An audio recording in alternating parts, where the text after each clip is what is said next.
好啦，咁依家真係去做嘢啦，咁就沿住呢條海邊行啦。咁今日真係幾好天。好啦，到啦，嚟到呢個坪洲永興街，咁隔離就係啦。好，入到嚟，咁今日最主要嘅目的呢，就係睇一睇間鋪頭入邊嘅通風喉做成點。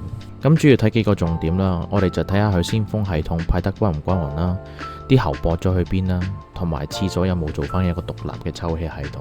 咁見佢風嘴都做得好均勻嘅，所以都 OK。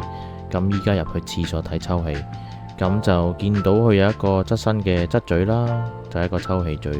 咁隔離個廁所有一個抽氣底嘴。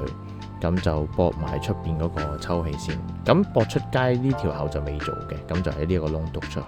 好啦，咁同大家分享下啦，食環署嘅規例入邊呢，餐廳嘅座位間每人每小時要獲得至少17立方米嘅室內空氣，所以呢，我哋就要做一條鮮風喉，就將出邊嘅室外空氣抽入嚟餐廳入邊。